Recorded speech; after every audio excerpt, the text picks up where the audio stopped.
लगा, कर्मधारय वाला लगा दो। है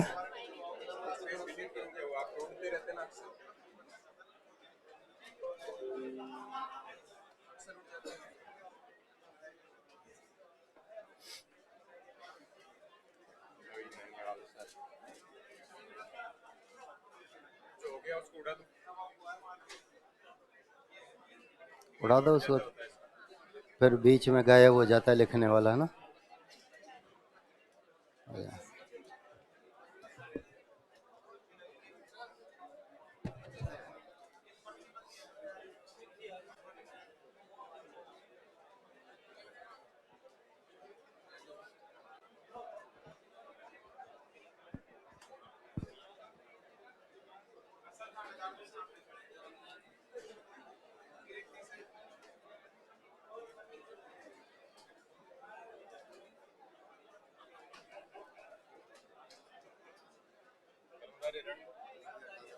ये भी हटा दो, पढ़ा दिया, मैंने पढ़ा दिया इनको, यहाँ तक पढ़ा दिया, ये भी हटा दो, ये भी हटा दो।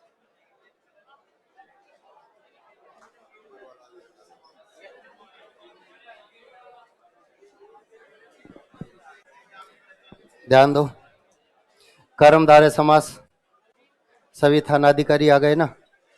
कर्मधारय समास, प्रथम पद विशेषण, दूसरा पद विशेष्य, उपमेय उपमान का भाव या प्रथम पद द्वितीय पद की विशेषता बताता है। प्रथम पद द्वितीय पद की विशेषता बताता है। परिभाषा में यही लिखा जाता है, याद रखना। पहला पद विशेषण, दूसरा पद विशेष्य होता है, जबकि कभी कभी दूसरा पद भी विशेषण हो सकता है, याद रखना। दोनों पद भी विशेषण हो सकते हैं, याद रखना, ठीक है। लेकिन लिखा जो जाएगा, यदि परिभाषा से आपसे कोई प्रश्न पूछा जाता है, परिभाषा का कोई प्रश्न आपसे कोई भी प्रश्न पूछा, तो उसमें याद रखना पहला पद विशेषण और दूसरा पद विशेष्य होता है। इसलिए वो प्रश्न में लिखकर क्या देखता है कि वह समास जिसमें विशेषण और विशेष्य का भाव पाया जाता है, वह समास जिसमें उपमेय और उपमान का भाव पाया जाता है। यदि परिभाषा से प्रश्न पूछता है तो, और उदाहरण पूछता है, तो पहला पद भी विशेषण हो सकता है, दूसरा पद भी विशेषण हो सकता है। ये आप विशेष तौर पर याद रखेंगे, ठीक है। अब आओ, लिख रहे थे हम, चील गाड़ी हो गई ना। चील के समान गाड़ी, गाड़ियां समास में चलती रहेंगी, याद रखना। घनश्याम, घन के समान श्याम, घन के समान श्याम।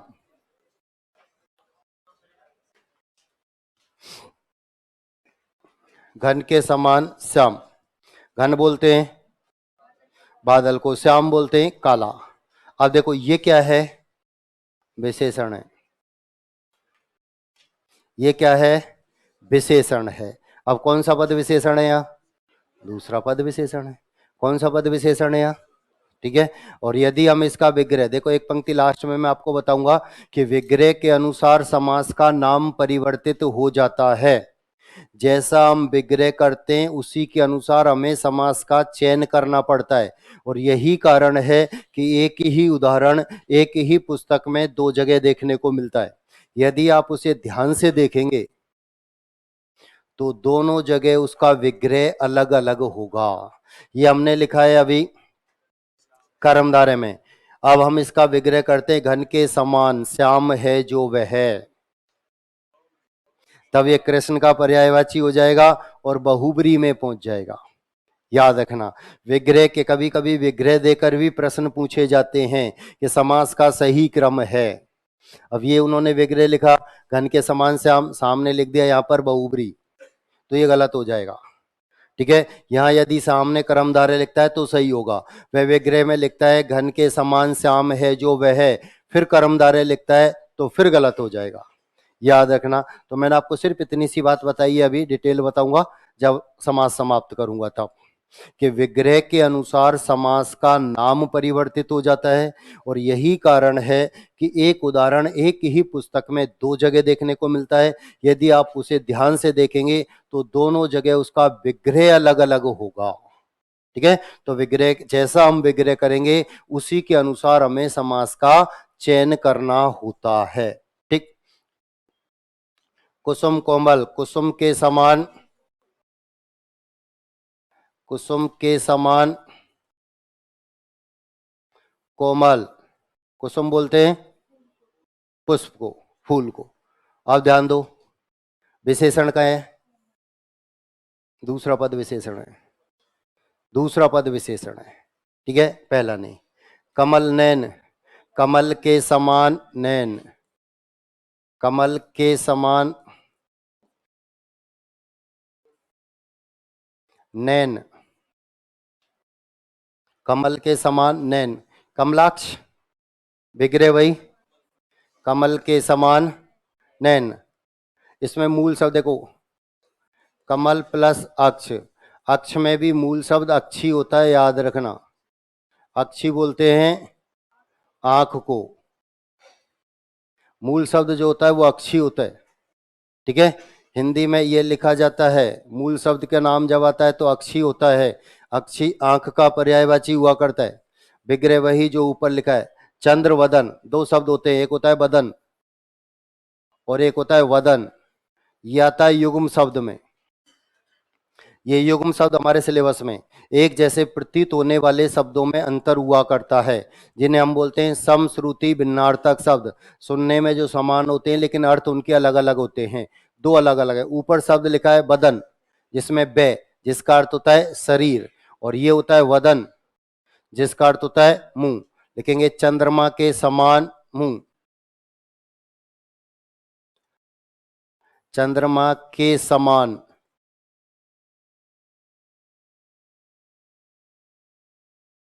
चंद्रमा के समान मुंह। प्राण प्रिय, प्राण प्रिय,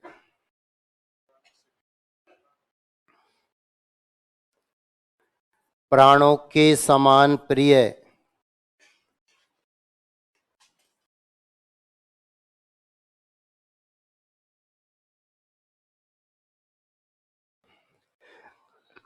विग्रह में आता है ये उदाहरण, हम लिख जाते हैं प्राणों से प्रिय। ठीक है, हम ये लिख तो प्राणों के समान प्रिय, जैसे हमारे प्राण हमारे शरीर हमें प्रिय, वैसे ही और भी कोई।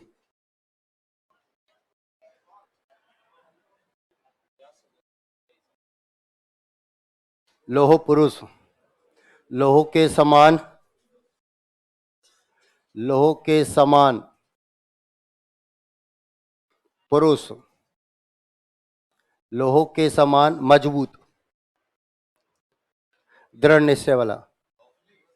क्या ना, यही लिखा हुआ था। मीनाक्षी, मीन बोलते हैं मछली को,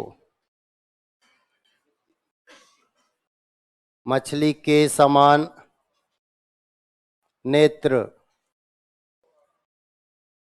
ठीक है, मीनाक्षी मछली के समान नेत्र।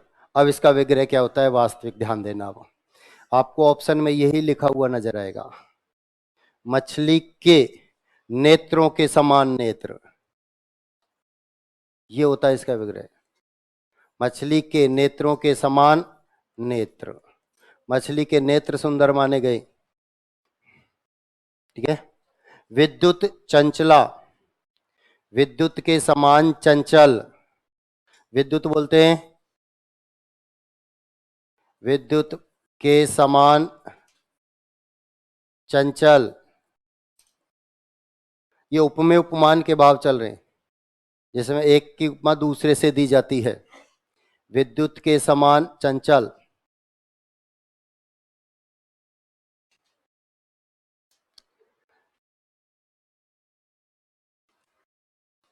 क्या हो गया, आवाज नहीं आई वैसे।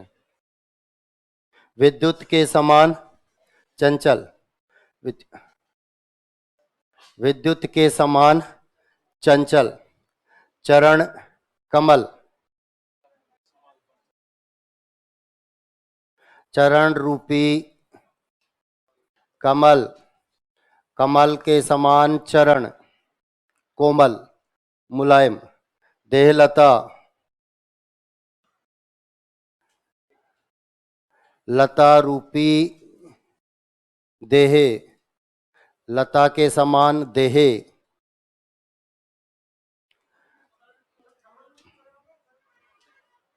चरण रूपी, कमल रूपी चरण, कमल रूपी चरण, कमल के समान चरण, लता रूपी देह, लता के समान देह, लता के समान देह, पद पंकज, पंकज बोलते हैं कमल को, कमल के समान पद, पद बोलते हैं पैर को, पद बोलते हैं पैर को, पद पंकज, कमल के समान पैर, पद,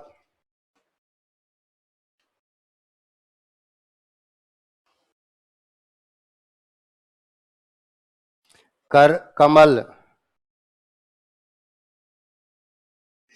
कमल के समान कर बोलते हैं, कर बोलते हैं हाथ को, कर बोलते हैं हाथ को, हंसगामिनी,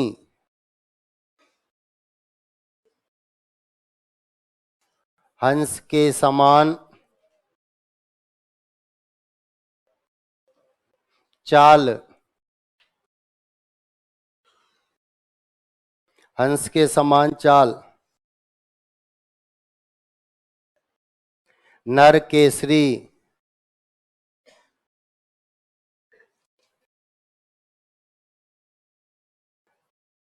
केसरी के समान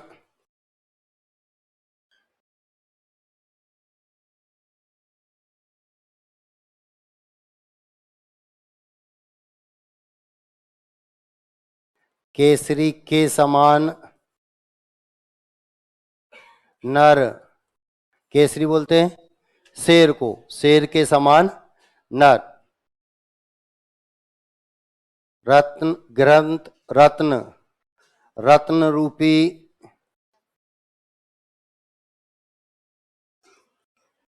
ग्रंथ, क्रोधाग्नि,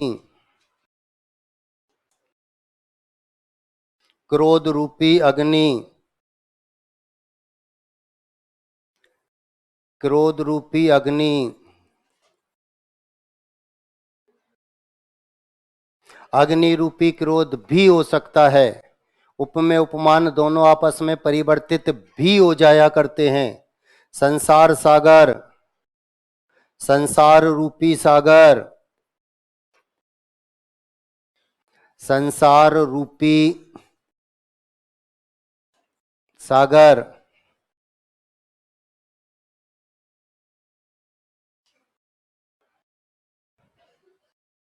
संसार रूपी सागर,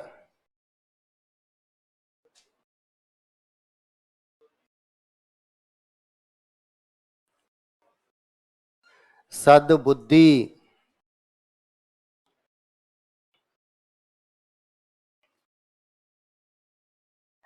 अच्छी है जो बुद्धि,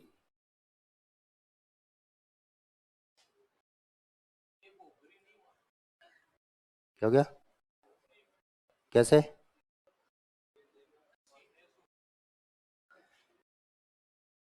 बहुब्री में क्या होता है, अन्य अर्थ निकल कर आता है, बहुब्री की चर्चा करेंगे उसमें अन्य अर्थ निकल कर आता है, ठीक है। भ्रष्टाचार, भ्रष्ट है जो आचार, आचार बोलते हैं व्यवहार को, आचार बोलते हैं व्यवहार को,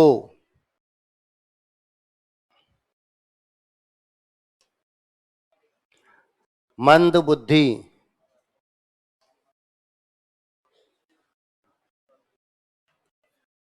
मंद है जो बुद्धि, मंद है जो बुद्धि,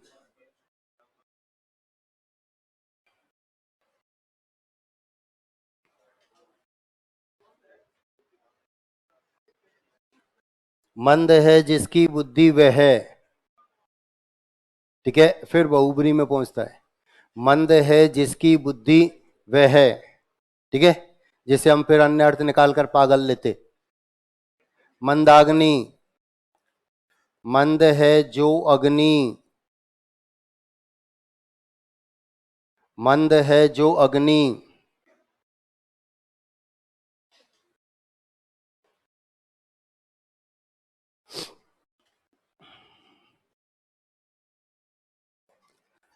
शीत है जो, उष्ण है जो। ध्यान देना बोर्ड पर, जब दोनों पद विशेषण बन जाया करते हैं, दोनों पद संज्ञा बन जाया करते हैं, तब ये विग्रह होता है। दोनों पद जब विशेषण, इसे हम द्वंद्व समास में भी ले जा सकते हैं, शीत और उष्ण, ठीक है, द्वंद्व समास में भी हम ले जाते हैं, लेकिन विग्रह के अनुसार परिवर्तन। शीत है जो, उष्ण है जो, ठीक है। ऐसे ये लाल है जो, लाल है जो, सुर्ख है जो। सुर्ख का अर्थ भी लाल होता है, लाल सुर्ख बोलते हैं, ठीक है, इसका अर्थ भी लाल होता है, ये भी लाल है।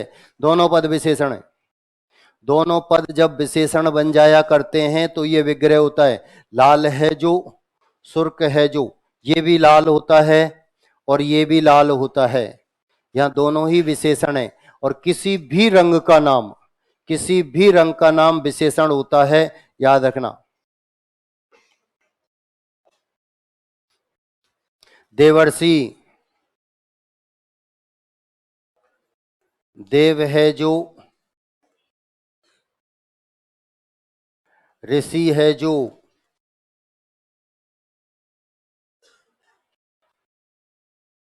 ये विग्रह परिवर्तन होते ही समास का नाम परिवर्तित हो जाता है। देव के समान ऋषि है जो वह है, नारद जी के लिए आता है और बहुब्री समास में पहुंच जाता है। याद रखना, विग्रह के अनुसार समास का नाम परिवर्तित होता है। देव के समान ऋषि है जो वह, यदि हम ऐसा विग्रह करते हैं तो नारद जी इसका अर्थ निकलता है और फिर कहां पहुंच जाते हैं, बहुब्री समास में। हरा है जो, सघन है जो। सघन का अर्थ भी हरा होता है, गहरा जिसे हम कहते हैं।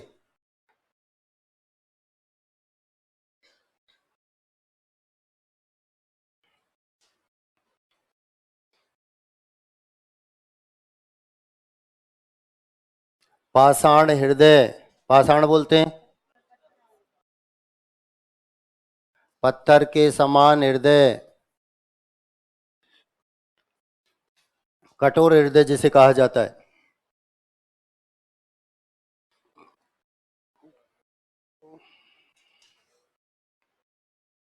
चरण प्लस अरविंद, कौन सी संधि, दीर्घ संधि। चरण प्लस अरविंद, अरविंद बोलते हैं कमल के समान चरण, कमल के समान चरण, अरविंद बोलते हैं कमल को।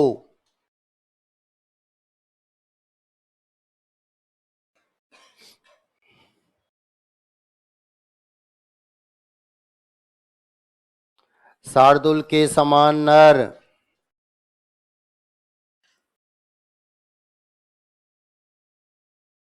शार्दुल किसे कहते हैं, शार्दुल शेर का पर्यायवाची हुआ करता है, शेर का पर्यायवाची। और पर्यायवाची में पूछा भी जाता है, मैंने आपको बताया 2011 के पर्यायवाची में, 2011 सब इंस्पेक्टर का जो पेपर हुआ था 25 मई को, वहां ये पर्यायवाची में पूछा गया था। और प्रश्न क्या था, मृगेंद्र, ये था मृगेंद्र किसका पर्यायवाची है, वहां प्रश्न था मृगेंद्र किसका पर्यायवाची है, तो शेर का। लेकिन वहां शेर ऑप्शन में नहीं था, शेर के स्थान पर क्या लिखा हुआ था, शार्दुल। शेर के स्थान पर क्या लिखा हुआ था, शार्दुल।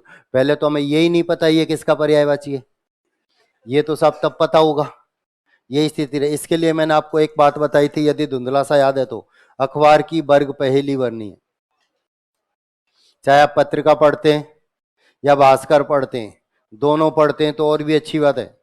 उसमें एक वर्ग पहेली आती है रोजाना, उसमें एक शर्त होती है बाएं से दाएं ऊपर से नीचे, और वह निश्चित खाने खाली होते हैं, जिसका अर्थ ये होता है कि इतने वर्णों का ही शब्द आपको लिखना है। ठीक है, अब उसमें पर्यायवाची आपके याद हो जाते हैं, विलोम शब्द, युग्म शब्द, लोकोक्ति मुहावरे और मानक और वाक्यांश के लिए सार्थक शब्द। ये 5-7 बिंदु आपके जो आपके रटने वाले हुआ करते हैं, ये आधे से ज्यादा सही उस वर्ग पहेली से हो जाते हैं, क्योंकि वहां रोजाना नए नए उदाहरण हमको देखने को मिलते हैं। मैंने आपको बताया आज आप भरने बैठे 2 भरोगे, 4 भरोगे, और जब कोई काम नहीं होता तो गुस्सा आता है और फेंक देते हैं। मैंने भी यही कहा फेंक दो, लेकिन ऐसी जगह पर फेंको जो अगले दिन मिल जाए, क्योंकि अगले दिन के पेपर में उसका उत्तर आएगा। अगले दिन का जो पेपर होगा उसका उत्तर, अब अगले दिन वाले में से उसको देख देख के भरो, पढ़ो मत। पढ़ेंगे तो याद नहीं रहेगा, भरेंगे तो याद रहेगा। फिर आज वाला उठा लो, फिर आज वाले में भी 2, 4, 5 भरे जाएंगे, फिर गुस्सा आएगा, फिर फेंको। लगातार 15 दिन यदि आप उस वर्ग पहेली को देखकर भरते हैं तो आसानी से फिर 5 से 7 मिनट में आप वर्ग पहेली भरने लग जाएंगे। नए नए शब्द आपके पास आएंगे, नए नए शब्दों के अर्थ आपको वहां मिलेंगे। ठीक है, शर्त एक है उसमें, मोबाइल का सहारा नहीं लेंगे कि हमको मृगेंद्र के पर्यायवाची ढूंढने थे, याद नहीं आया, स से शुरू होना था, याद नहीं आया, स से शुरू होने वाला तो एक ही याद है साहब, शेर, दूसरा है ही नहीं। फिर मोबाइल में ही सर्च किया और आ गया, तुरंत भर दिया, तो वो याद नहीं रहेगा आपको। उसके लिए आपको 24 घंटे का इंतजार करना ही पड़ेगा। कीर्ति लता, लता रूपी कीर्ति, कीर्ति बोलते हैं प्रसिद्धि को, कीर्ति बोलते हैं प्रसिद्धि को।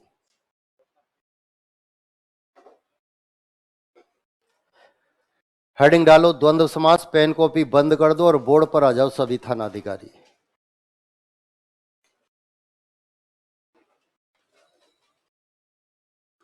बोर्ड पर आ जाओ, हेडिंग डालो और बोर्ड पर आ जाओ।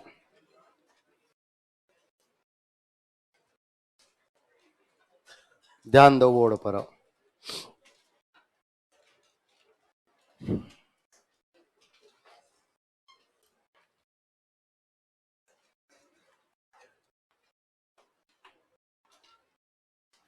बोर्ड पर मैं एक शब्द लिखा हुआ है द्वंद्व। मैं आपसे सिर्फ इतना सा जानना चाहता हूं कि द्वंद्व शब्द में कुल वर्णों की संख्या कितनी है।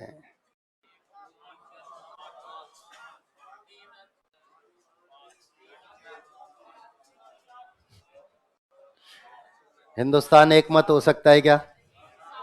हो सकता है क्या? इसलिए तो प्रश्न पूछा जाता है, इसलिए पेपर।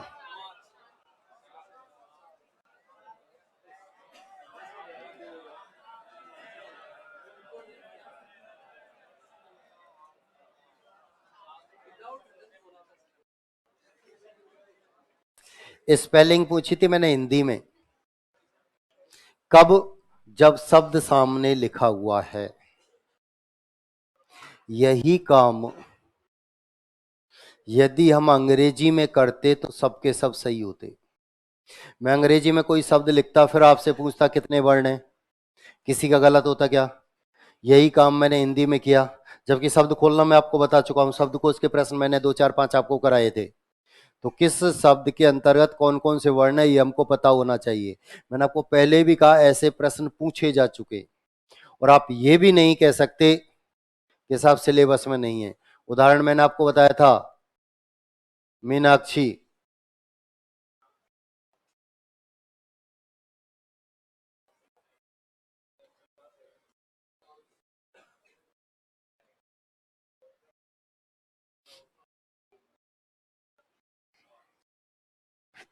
डीएसएस बोर्ड में ये प्रश्न पूछा गया था। आप ये नहीं कह सकते सिलेबस में नहीं है। ये संयुक्त वर्ण है,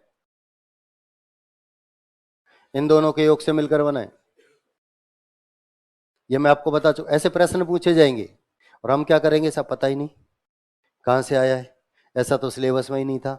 अरे शब्द सामने लिख कर देगा वो, फिर आपसे वर्ण गिनवा रहा है, बस वो कुछ नहीं कर रहा, फिर पूछ रहा है कुल वर्ण कितने हैं बताओ।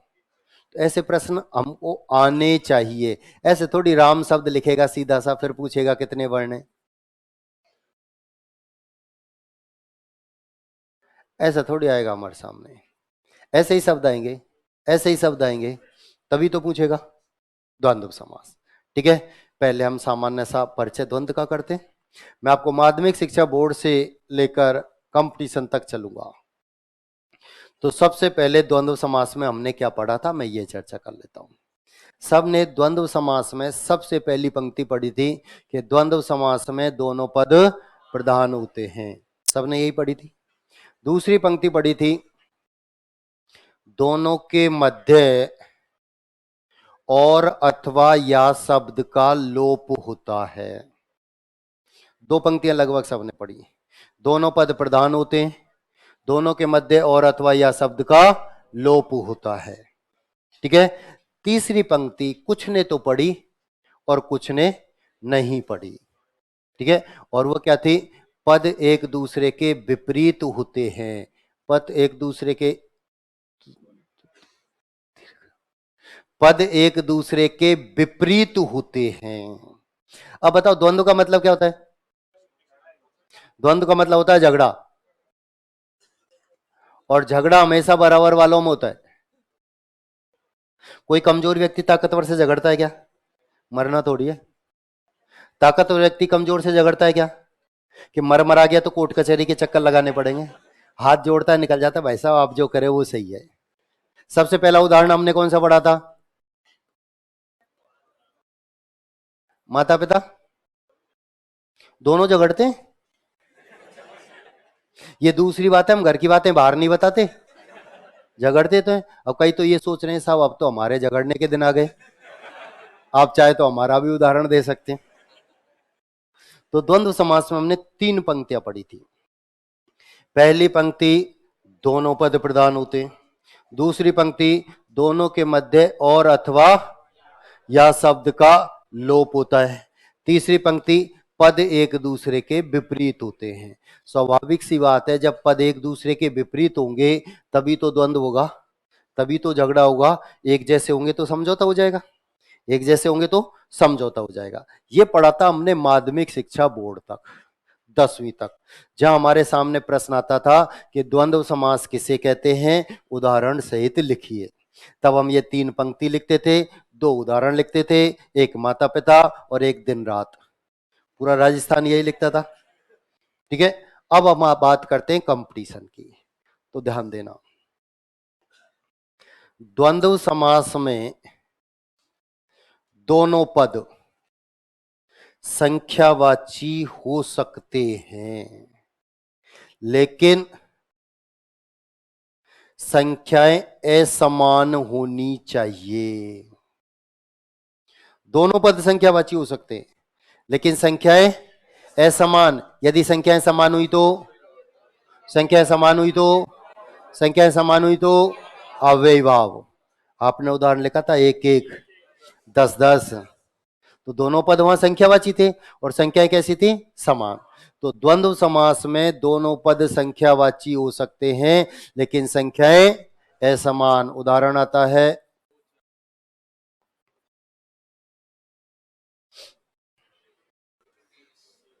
1-30, दोनों पद संख्यावाची है लेकिन संख्याएं असमान है। स्वाभाविक सी बात है, जब संख्याएं समान होंगी समझौता हो जाएगा, असमान होंगी तभी द्वंद्व होगा।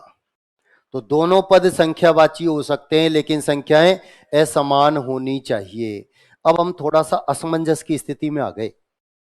अब तक हमने संख्याएं पढ़ी थी द्विगु में, कभी आप अव्ययी भाव में डालते हो, कभी आप द्वंद्व में डाल देते हो, तो यहां थोड़ा सा असमंजस है।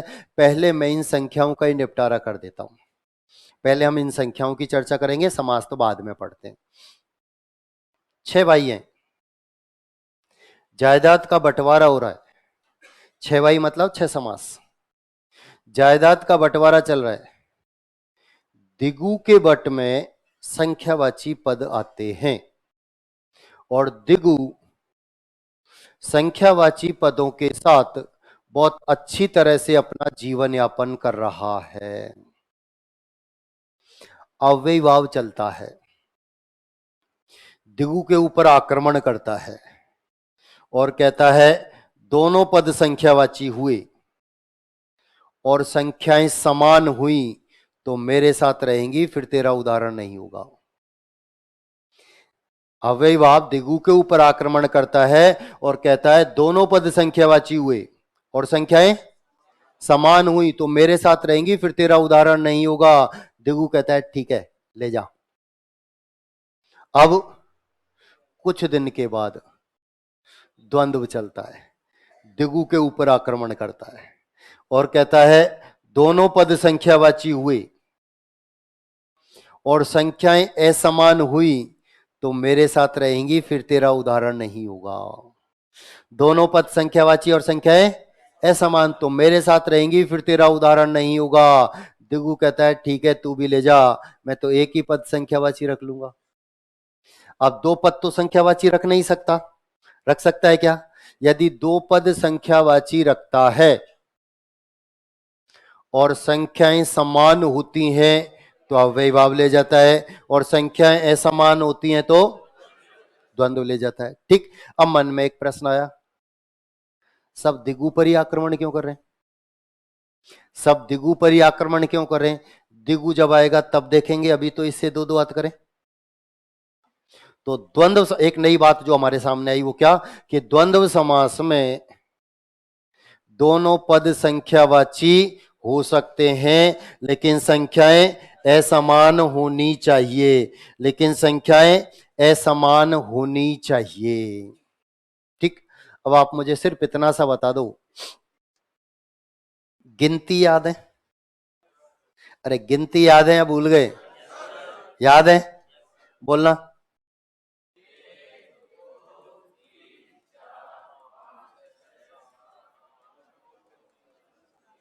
दो चार को तो याद है जो बोले थे, ए अनार आम इमली क्षेत्र कब पढ़े थे? उनके साथ ही गिनती पड़ी थी। जब उन्हें ही भूल गए तो गिनती कौन सी याद रहती? वे तो गिनती के ही 52 है और गिनती तो 100 से भी ज्यादा होती है। कितनी याद रखते, कब तक याद रखते साहब, इसलिए दिमाग से निकल गई। याद है या भूल गए?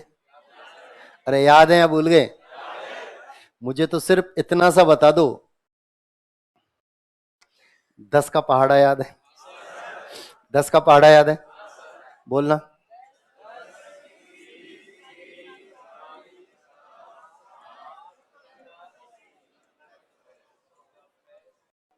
वही भारतीय परंपरा, वही भारतीय परंपरा। काम की शुरुआत गर्म जोशी से और धीरे धीरे शिथिलता, यही तो शुरू से।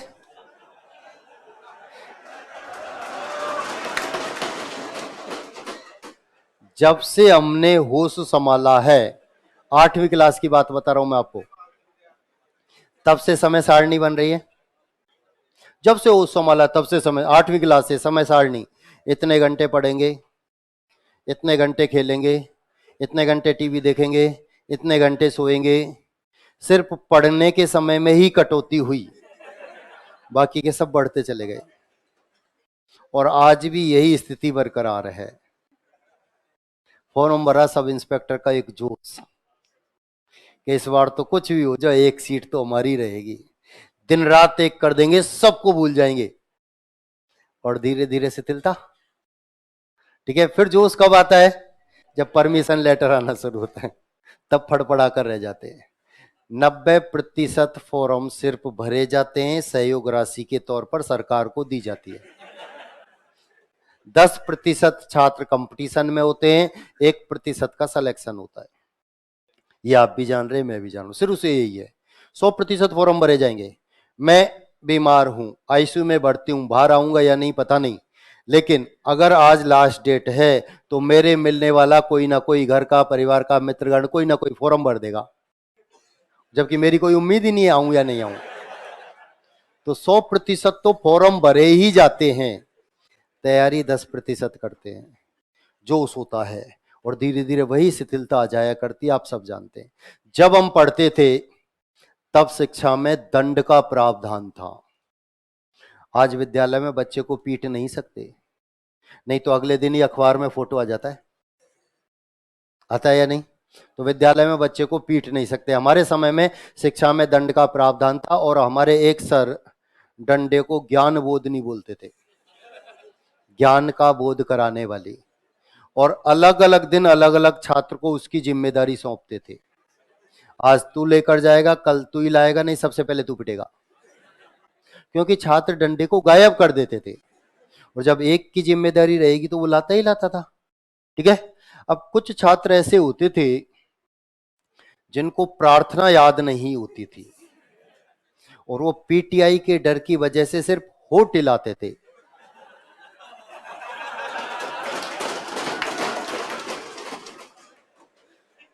और पीटीआई भी रोजाना 2-4 बच्चों को बाहर निकाल के लाता था, डंडे लगाता था, पिटाई लगाता और कहता था तुम 3 तो कल प्रार्थना बोलेंगे और तू प्रतिज्ञा बोलेगा। वही स्थिति यहां थी, जिनको 10 का पहाड़ा याद था वे तो बोल रहे थे, बाकी के सोचे सर कौन सा हमारी तरफ देख रहे, क्या पता लगा कौन बोल रहा है। बोर्ड पर मैंने जो संख्याएं लिखी हैं, इन संख्याओं को छोड़कर शेष सभी संख्याओं में द्वंद्व समास होता है। बोर्ड पर जो संख्या लिखी हुई है, इन संख्याओं को छोड़कर शेष सभी संख्याओं में द्वंद्व समास होता है। इनमें क्यों नहीं होता? इनमें क्यों नहीं होता? इनमें क्यों नहीं होता? क्योंकि ये सभी संख्याएं एक पद हैं और समास में कम से कम 2 पद चाहिए। ये सभी संख्याएं एक पद है और समास में कम से कम कितने पद चाहिए? 2 पद चाहिए। इनमें से कोई भी 2 संख्या उठा लो, द्वंद्व हो जाएगा। इनमें से कोई भी 2 संख्या उठा लो, द्वंद्व हो जाएगा। कोई भी 2 संख्या जब हम उठाएंगे तो पद 2 हो जाएंगे और 2 संख्या उठाएंगे तो संख्याएं असमान होंगी। अभी अभी मैंने आपको बताया कि द्वंद्व समास में दोनों पद संख्यावाची हो सकते हैं लेकिन संख्याएं असमान। तो इनमें से हमने अभी 2 संख्या उठाई, 1 30, 1 30 अभी तो लिखा था, तो 1 और 30 2 संख्या उठाई तो पद 2 हो गए और पद 2 हो गए, संख्याएं समान हो गई। द्वंद्व भी तो यही कहता है कि दोनों पद संख्यावाची हो सकते हैं लेकिन संख्याएं असमान होनी चाहिए। तो हमने 2 पद उठाए, दोनों पद पद 2 हो गए, संख्याएं असमान हो गई। ठीक है। हम कहते हैं 4 5, विग्रह क्या होगा? 4 या 5। 2 क्रमागत संख्याओं के मध्य या आता है, 4 या 5। 40 50। ऊपर एक क्लास लग रही है, आप में से मैं किसी छात्र को खड़ा करता हूं और कहता हूं देख कर आओ ऊपर कितने छात्र हैं। आप सरसरी नजर से देख कर आते हैं और कहते हैं सर 40-50 छात्र हैं। या तो वे 40 हैं या वे 50 हैं, निश्चित है क्या? तो विग्रह भी गलत है और विग्रह होता है 40 से 50 तक। विग्रह होता है 40 से 50 तक। हमने पढ़ा था दोनों के मध्य और अथवा या शब्द का लोप होता है। मैंने कहा माध्यमिक शिक्षा बोर्ड तक होता है, अब हम कंपटीशन की बात कर रहे हैं और उसमें क्या लिखा है? से 40 से 50 तक। और अथवा या शब्द का लोप तो माध्यमिक शिक्षा बोर्ड तक होता है जब हमको लिखना होता था, और लिखा है जो सही है। हमसे जो प्रश्न पूछा उसका उत्तर हमने दे दिया कि द्वंद्व समास किसे कहते हैं, उदाहरण सहित लिखिए। तो द्वंद्व समास के हमने उदाहरण भी लिखे, परिभाषा भी लिख दी, तो जो लिखा वो भी सही था। लेकिन अब लिखना तो कुछ है ही नहीं, लिख कर तो वह देगा और हमें तो एक निश्चित क्षेत्रफल का गोला नीला करना है। लिखा वह क्या क्या लिख सकता है, हम इसकी चर्चा कर रहे हैं। उसने लिखा 40-50 का विग्रह होगा और फिर 4 तरह से हमको विग्रह दे दिया, 40 या 50, 40 और 50, 40 से 50 तक, इनमें से कोई नहीं या उपर्युक्त सभी, कोई भी 4 ऑप्शन। तो 40 से 50 तक हम अनुमानतः बता रहे हैं, सा ऊपर वाली क्लास में 40 से 50 तक छात्र हो सकते हैं, इतने में देखकर आया हूं। एक विग्रह पूछा गया था, प्रश्न जो आया था वो ये था फर्स्ट ग्रेड में,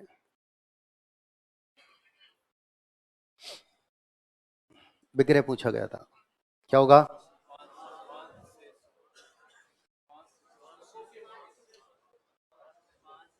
ध्यान दो,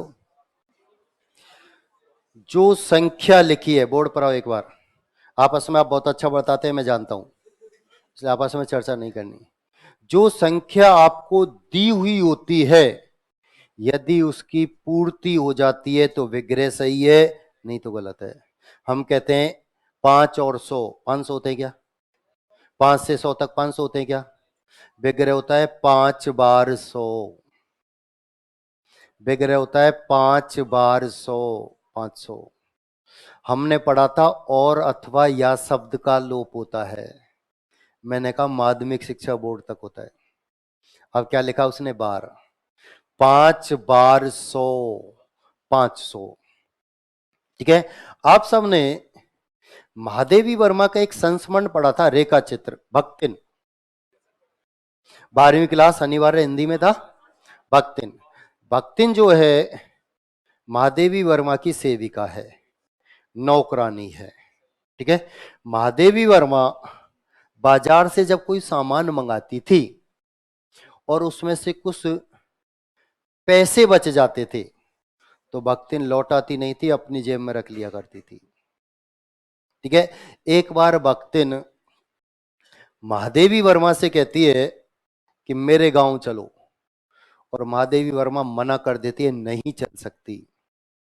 तो कारण पूछते, कारण पूछते हैं क्यों नहीं चल सकती? नौकरानी थी, सेविका थी, लेकिन घर में हक के साथ रहती थी। यदि आपने वह पाठ पढ़ा तो आपको धुंधला सा याद होना चाहिए कि जब वह खाना बनाती थी तो कोयले से रेखा खींचा करती थी कि अब इसमें कोई नहीं आएगा जब तक खाना नहीं बनेगा। कोई नहीं मतलब कोई नहीं, महादेवी वर्मा भी नहीं, जब तक खाना नहीं बनेगा। तो घर में हक के साथ रहा करती थी, इसलिए पूछती है कि क्यों नहीं चल सकती। तो महादेवी वर्मा बहाना बनाते हुए कहती है मेरे पास पैसे नहीं है, इसलिए नहीं चल सकती। तो भक्तिन तपाक से बोलती है कि पैसे तो मेरे पास है, चलो। बोलती है पैसे तो मेरे पास है, चलो। तो महादेवी वर्मा उससे पूछती है कितने पैसे हैं आपके पास, कितने पैसे हैं आपके पास? और भक्तिन जवाब देती है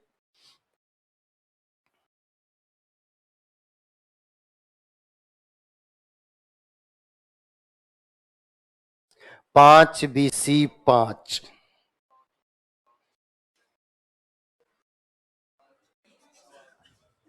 कितने हो गए?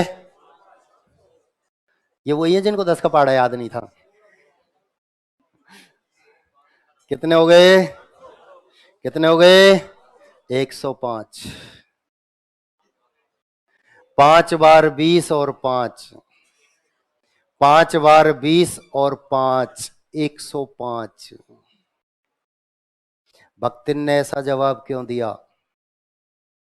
क्योंकि भक्तिन सिर्फ 20 तक गिनती जानती थी। जब बाजार से सामान लाती थी और पैसे बचते थे तो उनकी ढेरी लगाती थी, 1 2 3 4 5, 20, फिर 20, फिर 20, फिर 20, फिर 20, फिर 5। इसलिए उसने कहा 5 BC 5, 5 BC 5, 5 बार 20 और 5, 5 बार 20 और 5। यदि आपको धुंधला सा याद आ रहा है तो मैंने आपको एक नोट डलाया था कि द्वंद्व समास में सर्वाधिक पद यानी 2 से अधिक पद, मैंने कहा द्वंद्व समास में बताऊंगा। आज भी हमारे घर में ऐसे सदस्य हैं जो नोट नहीं पहचानते। आज हमारी खुद की बात करें हम, 2000, 500, 100, 200 के नोट एक साथ मिलाकर दे दो और कहें कि गिनकर बता दो, एक बार में गिने नहीं जाते। 2-2 हजार के अलग गिन के रखेंगे कि हाँ ये इतने हो गए, 500-500 के अलग, क्योंकि आज भी हमारे दिमाग में 1000 और 500 के नोट घूम रहे हैं। वास्तविकता है, आज भी हमारे दिमाग में वही 1000 और 500, 2000 कहां से आ गया ये पता ही नहीं चला, जबकि 4-5 साल हो गए इन बातों को। इसके बावजूद भी हम गिनती नहीं गिन सकते एक साथ। तो हमारे घर के कुछ सदस्य ऐसे होते हैं आज भी नोट नहीं पहचानते। इसलिए उसने जवाब दिया था 5 BC 5, 5 बार 20 और 5, 105। ठीक है, तो द्वंद्व समास में 2 से अधिक पद हो सकते हैं। क्या बताया? सब कुछ दोबारा बता रहा हूं, ध्यान दो। द्वंद्व समास में हमने पढ़ा दोनों पद प्रधान होते हैं, दोनों के मध्य और अथवा या शब्द का लोप होता है, पद एक दूसरे के विपरीत होते हैं। दोनों पद संख्यावाची हो सकते हैं लेकिन संख्याएं असमान होनी चाहिए। दोनों पद संख्यावाची हो सकते हैं लेकिन संख्याएं असमान। बोर्ड पर जो संख्याएं लिखी हैं इन संख्याओं को छोड़कर शेष सभी संख्याओं में द्वंद्व समास होता है बशर्ते। अब शर्त है उन उपसर्ग नहीं होना चाहिए। यदि उन उपसर्ग लगा हुआ है तो फिर वह द्वंद्व समास का उदाहरण नहीं होगा। 19, 29 याद आ रहा है ना धुंधला सा? ध्यान दो। बोर्ड पर जो संख्याएं लिखी हैं इन संख्याओं को छोड़कर शेष सभी संख्याओं में द्वंद्व समास होता है बशर्ते। अब यह शर्त भी है, यह भी याद रखनी पड़ेगी। इसके अलावा एक और प्रश्न यहां से पूछा गया और वो ये कि द्वंद्व समास में पदों के मध्य किस चिन्ह का प्रयोग होता है? द्वंद्व समास में पदों के मध्य किस चिन्ह का प्रयोग होता है? योजक चिन्ह का। क्या रखना, ये योजक चिन्ह होता है। और विराम चिन्ह से संबंधित जो प्रश्न पूछे जाते हैं उनके हिंदी में नाम याद होना अनिवार्य है। डैश नहीं आएगा वहां हिंदी में। मैंने आपको बताया ना उद्धरण चिन्ह, इन्वर्टेड कॉमा नहीं आएगा वहां। वहां क्या लिखा हुआ होगा? उद्धरण चिन्ह। डैश नहीं आएगा वहां, योजक लिखा हुआ होगा। तो इनके नाम हिंदी में भी याद होना अनिवार्य है। लेकिन थोड़ा सा लिखो।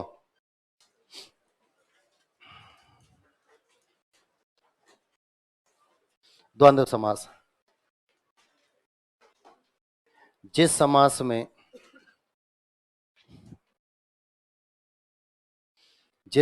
में दोनों पद प्रधान हो, दोनों पद प्रधान हो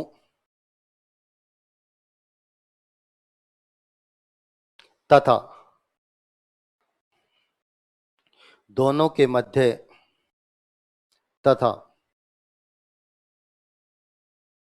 दोनों के मध्य और अथवा या शब्द का लोप हो, दोनों के मध्य और अथवा या शब्द का लोप हो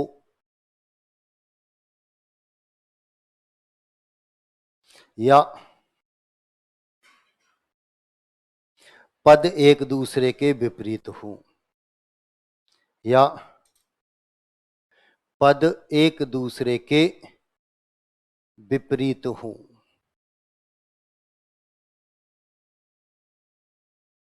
उसे द्वंद्व समास कहते हैं। या पद एक दूसरे के विपरीत हो उसे द्वंद्व समास कहते हैं। द्वंद्व समास कहते हैं। नोट डालेंगे। नोट नंबर 1, नोट नंबर 1 लिखेंगे। द्वंद्व समास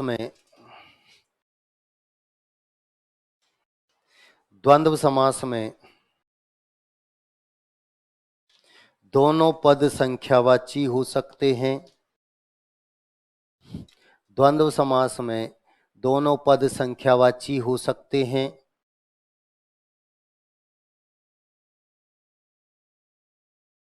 लेकिन संख्याएं असमान होनी चाहिए। दोनों पद संख्यावाची हो सकते हैं लेकिन संख्याएं असमान होनी चाहिए। नोट नंबर 2, नोट नंबर 2, ये संख्या उतारेंगे, ये संख्या उतारेंगे। बोर्ड से देख देख कर ही उतारना। कोई भरोसा नहीं, गलत उतार ले तो।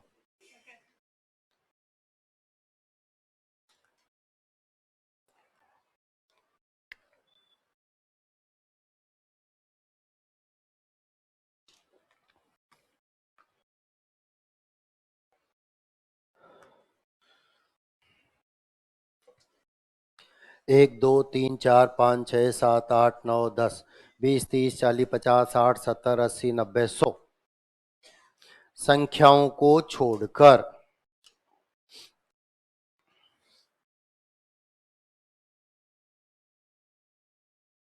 बोर्ड पर जो संख्या लिखी है, संख्याओं को छोड़कर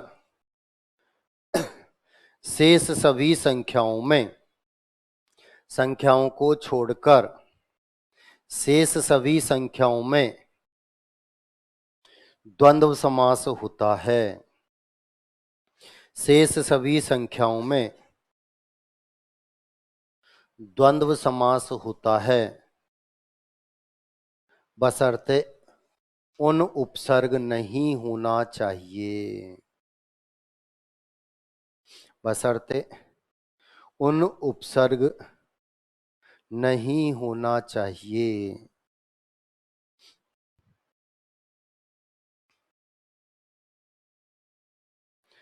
नोट नंबर 3, नोट नंबर 3, द्वंद्व समास में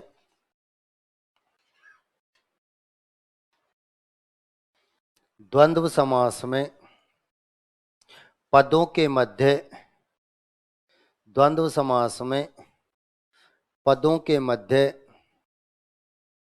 अधिकांशतः योजक चिन्ह का प्रयोग होता है। पदों के मध्य अधिकांशतः योजक चिन्ह का प्रयोग होता है। पदों के मध्य अधिकांशतः योजक चिन्ह का प्रयोग होता है।